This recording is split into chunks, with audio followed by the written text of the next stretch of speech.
UnDaoDu, UnDaoDu, UnDaoDu.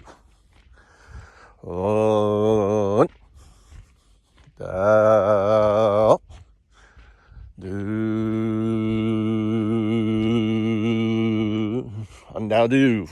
I'm UnDaoDu, coming to you from the heartland of Zen, where I live here in Japan. It's cold, so I'm shivering a little bit, doing a walk and talk. And I want to talk about artificial general intelligence running entities called DAEs, decentralized autonomous ecosystems, that ultimately replace the corporation and ushers in social beneficial capitalism. So I want you to imagine that you have a simple DApp, web application on your phone, right? Which is basically just a QR code that you can scan to join a DAE. A DAE is an AI managed. There is no governance or anything else at this stage. It's kind of like the kernel of a DAO. And you can create a DAE. It could be your project. It could be a small business. It could be if you're soap making, but anything, right? Anything could be a DAE. And other people simply scan your QR code to join it. That's it. And in the process, it creates a wallet. So your wallet is created. It's there. And this wallet ultimately is where your tokens will be stored. And the cool thing is that there doesn't need to be Bitcoin on the wallet, because all the Bitcoin is held by the AI. It's sequestered. It's written in the hard code, right, in the smart contract, that the Bitcoin within this wallet cannot be moved. It cannot go anywhere. It is stuck in this wallet. And the AI manages it.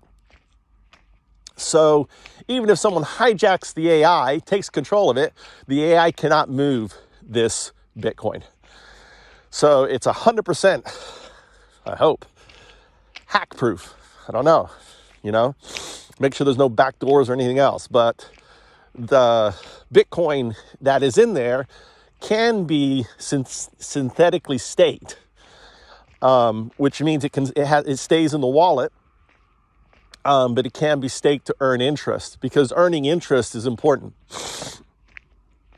So as a participant, as you create your DAE networks, and DAE networks, you'll have a hairdresser. It'll be kind of like, everyone will be like creating their DAE, starting their day on their DAE. And you're pretty much creating a share economy, right? And the share economy is based on these tokens. And you can offer discounts. So, for example, as a business, say, hey, my eggs cost $10 fiat, but they're only $9 for the the native token, right? So not only that, when you purchase, the native token, you're actually putting money into kind of like a savings plan, because the money that goes into here, and ultimately the choice is the creator. The creator says, I want 50% to go into my, into my UBI, right? I want 100%. It's up to you. You may have a little business that 100% of all the money that goes through it is going to be converted into Bitcoin. And when it gets converted, you're getting the value of what's converted back out to you as the token that's backed. So if you put $10 in, right? So you're saying, I'm going to 100%, you're going to get $10 back in the native token, which is a stable coin backed by the Bitcoin within the fund. So, and not only that, because you have that amount in, you're gaining these dividends, I call them a UBI micro dividends, that are paid out when the value of Bitcoin goes up. And the AI knows where the funds for Bitcoin came from, right? Well, it came from you. So you get paid out that dividend. And I want you now to imagine that everyone in your community now is set up this way, running days, have their days, everything else. And all this fiat currency is pouring in, and this Bitcoin is getting sequestered. And here's what's the beautiful thing. No government, no bank, nobody can take hold of that Bitcoin. That Bitcoin is stuck, right, in that wallet. And it is there in this immutable Fort Knox, right, underwriting the token. And the cool thing about the token is it decays. Because the last thing we want is, so understand, like you have this token, it's released, you have to spend it or lose it. And if you do things like, you want to get it out or whatever, let's say someone gets their wallet hacked, they want to get it out, it'll have like a 50%, transfer fee. And so the AI is going to set all this up. It's going to set it up that makes the most sense. It's going to try different things. It's going to throttle the decay, right? So if too much hoarding is coming, then it will throttle the decay. If too many people are shifting things out of the wallet, it's going to throttle the decay on those transfers. So the AI manages all of these things. They're like accelerators, brakes, and everything else in the whole system, balancing it, making it it work smoothly. And ideally, it wants to have it where the native token is an incentive to go out there and get your haircut, go out there and buy eggs, go out there and use it, okay? To be part of the community. Those that are physically going to the entity, right? This is about community. It isn't about online shopping, right? Getting more of the drops, right? Than someone who ultimately is one-time business and he's part of the network, but he's travels, he's no longer in that community. So it's really kind of a simple, stupid simple thing to create community, to keep a transfer of wealth from moving stuff from fiat, because you can print all you want, and as you print off, and you have to understand this, the whole scarcity economics is all of the Bitcoin that's collected by the day is being removed off the market and is being sequestered and held, which creates scarcity, which inadvertently causes the price of Bitcoin to go up, and on and on and on. So it is, and all of this mechanism is managed and run by the AI. That's stage one of the minimum viable product of the web app. Stage two now is to add CABR, compounded annual benefit rate, which drives proof of benefit, okay? So the AI is going to try to figure out, right? And it's going to entice, if you're active and you're scanning in, like, hey, I'm buying these eggs and these are the eggs I'm buying, here I'm cooking, you're sharing, you're creating this, what you're doing, where you're growing. Here are the chickens that I'm raising and feeding, and here's the food that I'm giving. You're providing this data. And someone else who goes to the farm, he takes a picture, and it turns out that you're lying. You're saying, what is this here? This shit's come from China, this cheap chicken food, right? And turns out the person's lying. So it's calculating, okay, the cost, it will figure this is coming from China. It can figure out the cost of moving here.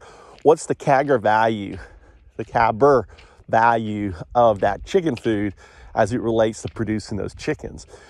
Or in another farm, it has all of his stuff coming locally, and the shell and everything else is being produced locally.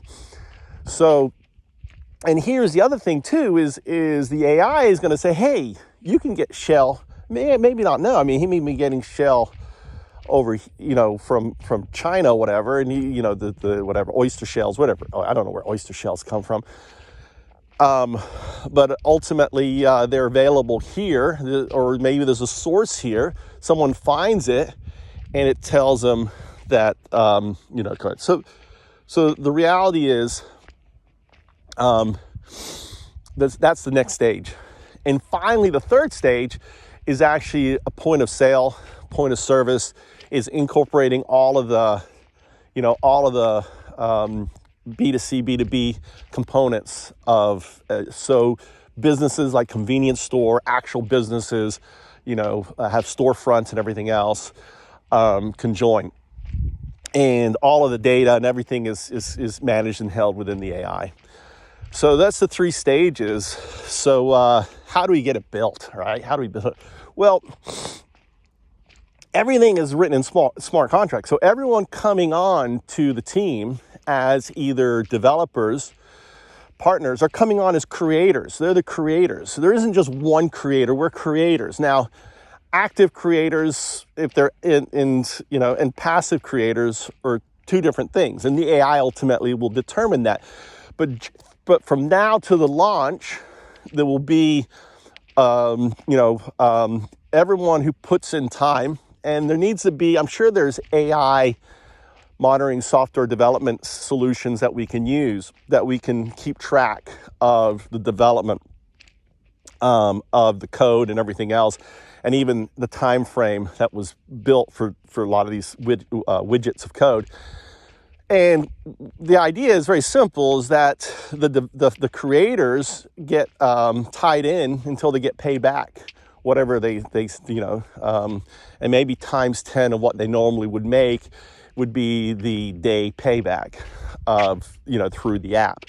So they have a wallet, they have a thing, they're getting paid back, and they get times 10 what they put into, just like an investor.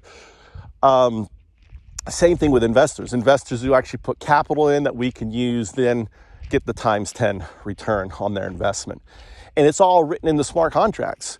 So it's just part of the solution. So we're just paying you in layaway to build this app.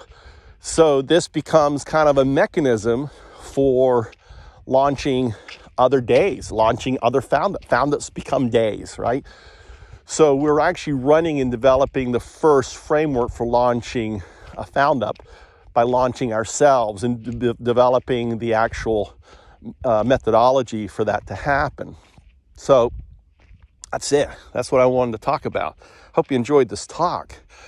And I'll be making more talks. And be sure to check out the paper that I've linked below, because ultimately it's going to keep changing and improving and other things.